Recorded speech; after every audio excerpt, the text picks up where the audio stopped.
Hey, what is up guys? It's your boy Speed here, and today we're going to be looking at Yatoro's Weaver. Obviously they just won TI, and so I kind of want to celebrate that and look at some of the matches of a lot of the Team Spirit players throughout this week. We're going to be starting with Yatoro, but I will cover each and every player on the team of Team Spirit throughout this week, and so yeah, subscribe to the channel if you're excited for that, and let's start off with Yatoro's Weaver. Alright, before we get into the main part of the video, I do want to let you guys know that I'm not only posting videos here on YouTube, I also frequently post videos on the website. If you don't know what I'm talking about, almost every single day I'm posting a new video to the gameleap website. We're going to teach you guys in depth about how to get to the next level. So if you want to become absolutely broken, click the link down below and sign up. So in this game, Yatoro had an absolute insane performance. If we look at the net worth at minute 14, he is top net worth by more than 1,400 gold, which is really hard to do at the pro level. It's very, very, very difficult. He ends the game 18-2 with 10 assists, an unbelievable score with a very beautiful looking inventory. And on top of that, we're also going to just get to cover why Weaver is a good hero right now. I honestly think the biggest reason for this is strictly the hero's shard.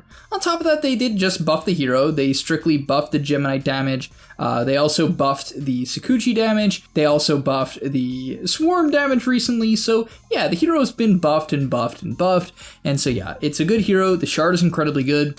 And I also think it fits reasonably well into the meta. And so let's get into it. Alright, so in the early lane, things were actually pretty damn rough. Lone Druid Muerta is one of the worst lanes a Weaver could lane against early on. He can't trade with either of them comfortably. He can't commit on either of them. He'll just die to the calling at level 2. And so things are pretty rough early on. Like, his CS is terrible. He gets completely zoned out of these waves. He's down 5 CS and 6 denies to the Lone Druid at this point in the time. But what is really great here is that he's willing to wait for the pull of Miposhka. Honestly, I think this is mostly just Miposhka having a good understanding how this lane plays. Miposhka uses his big body to zone out Tofu on the early levels, and honestly, in these early levels, Weaver's kind of bad, especially if you get off a good block like Ace intentionally blocked here. And once the lane gets pulled back, the Treant can't really trade, the Weaver can't really step up, so you need an immediate pull. So bless to Miposhka, because honestly, he had no play on the Weaver. Like, literally, there was nothing for him to do. He could not trade either of the heroes. But yeah, they pull the lane back here. He gets some CS under tower. Now, for the next period of time, honestly, I would love to contribute him winning this game to his laning stage prowess. But honestly, I don't think they did anything too crazy. Unfortunately, Ace barely missed a Treant kill on Lone Druid here. And immediately, Yatoro gets to punish it by taking the bear. Right? And this just completely changed the lane's dynamic because he was down more than 400 gold at this point. 3 minutes in, he was down that much gold. Things were looking dire. Gets a bear, and now he's like even, you know? So it's kind of a shame because watching this game, I actually thought that Gaiman was gonna win. In the first 3 minutes, I'm like, okay, they're off to a good start with their like snowbally draft. It's like, okay, this is good. Lone Druid lanes well into Weaver at this point. Like, you can easily deal with this guy. But now things actually turn around. This was probably the best play of the lane. Really aggressive stuff. So a lot of Weavers throughout this later portion of TI were not skilling Swarm at level 3. I honestly am surprised he skilled it here because things looked kind of bad. Like, if it was me, I wouldn't have gone in. I would have been like, okay, Lone Druid is kind of full HP. The Muerta's not even close to me, but no, he goes for the double hit, right? Geminites onto the Lone Druid, which, you know, you want to use your E as much as possible. And then he gets some really, really good damage. Sakuchi's forward, which I thought was insane, but unfortunately, Gaiman didn't hit the bug. Like, Ace kind of overreacts here. He should hit the bug of Tofu. I watched this back. I'm like, okay, he certainly should have hit the bug, but whatever. Yatoro sees this. The bug is starting to tick out on the Muerta. She's currently at -2 armor. And yeah, he picks up the kill. So I just thought this was insane. Like, committing here is just not a play I would have made, but his awareness, his decision making is very, very correct because he takes a lot of damage for it, right? Committing there that hard on a Muerta and committing your Sakuchi forward tends to be a bad idea because you get punished on the way out. Your hero's movement speed is like the lowest in the game. It's really bad at 275. So committing aggressive with Sakuchi is like usually a horrible idea, but that one worked out. From there, he does a good job poking the bear. I think that's the key thing here, just understanding the matchup against Lone Druid. It's nice to poke the bear. If you can, you should, right? Hits it with the E here, then when the bear approaches, goes for a Sakuchi, ends it defensively. No reason to commit. You know, he certainly could get punished. I think Ace gets aggressive here knowing Sakuchi's on cooldown, but Yatoro, because he prepped the bear a little bit, has the awareness to turn, right? He's going to swarm the bear. They look for the Lone Druid, they don't find it, but that's okay because the bear did not get debugged and he's able to kill it off. And now the lane is just completely swung. right? Ace is low with no bear. He's killed off 2, which is the only reason he has a net worth lead, right? I mean, he has a net worth lead strictly because of killing bears. Otherwise, they'd be even, right? So it's just insane, right? Incredible awareness to kill off the bear the second time there. The first one, whatever, you know, it's kind of a fluke. Let's be real. Anyone would have killed the bear there. But the second one was certainly good. So yeah, at this point, Treant pulled. He's pretty happy now that he has a kill and an assist as well as 2 bears.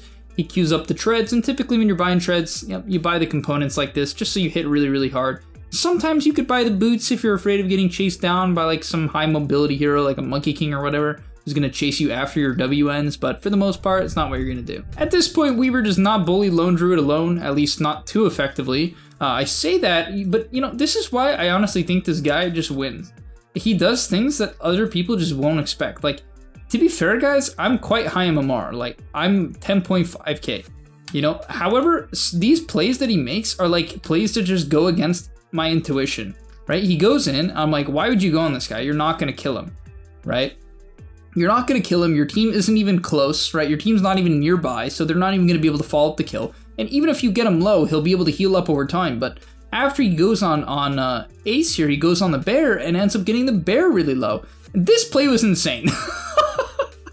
He's not perfect, all right? Let me get it straight. I think some people expect to click on this video and have me paint this guy as perfect. He is not perfect. In fact, he is far from perfect, and I'll continue to point that out. Obviously, he's extremely good, but he's far from perfect. However, this constant harass truly works out, right? He's going to go for the Sakuchi, then backs off, CS's up the wave, and finally, eventually, his team will come over with a smoke from the tree and the puck, and this is great, right? Because they come over on the tree and the puck, he's going to clear the wave. No, they were killing the wisdom, but yeah, then Lone Druid sticks around, right? Because I think he sticks around because he sees the puck mid, and they end up diving in a moment from now, right? He'll clear the wave. Max Sakuchi, so at this point you can kind of look to dive with Max Sakuchi and Ace. I hate that Ace does this. Doesn't have his ult. I hate this. He did it so many times and actually died multiple times this tournament because of this.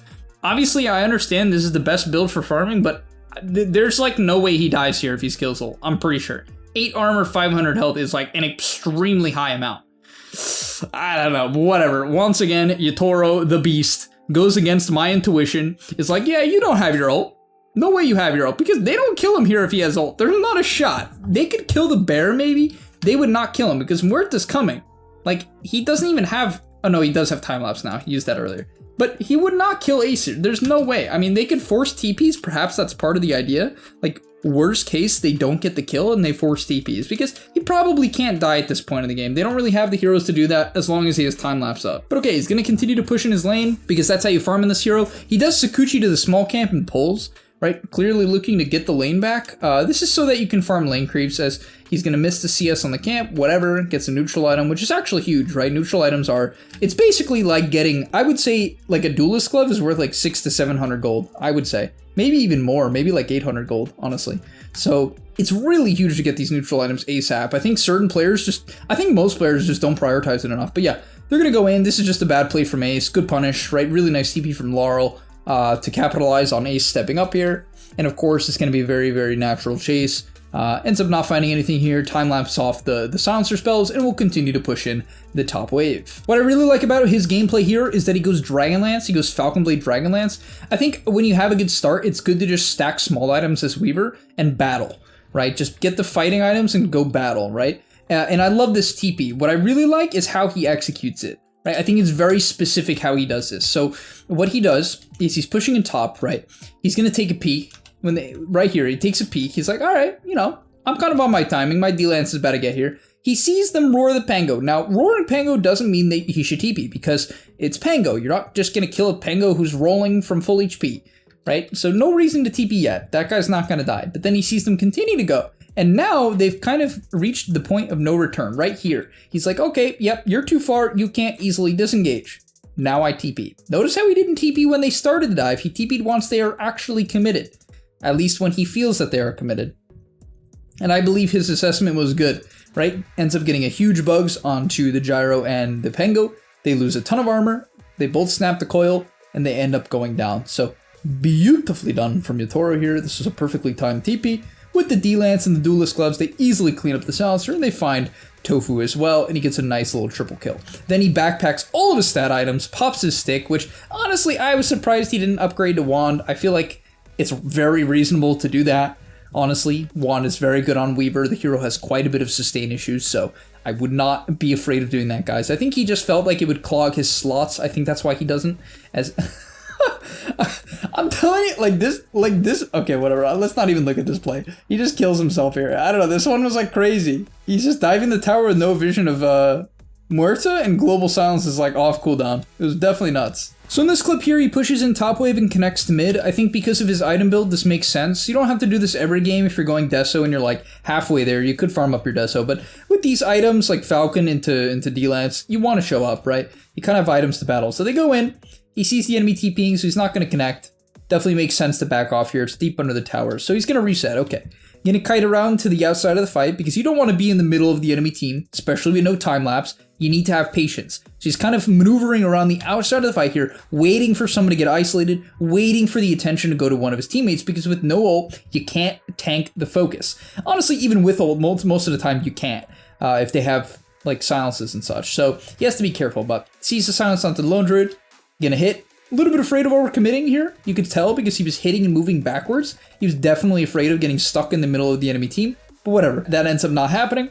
They find Celery on the back here, and it becomes a very, very good fight. So nice couple of kills for him.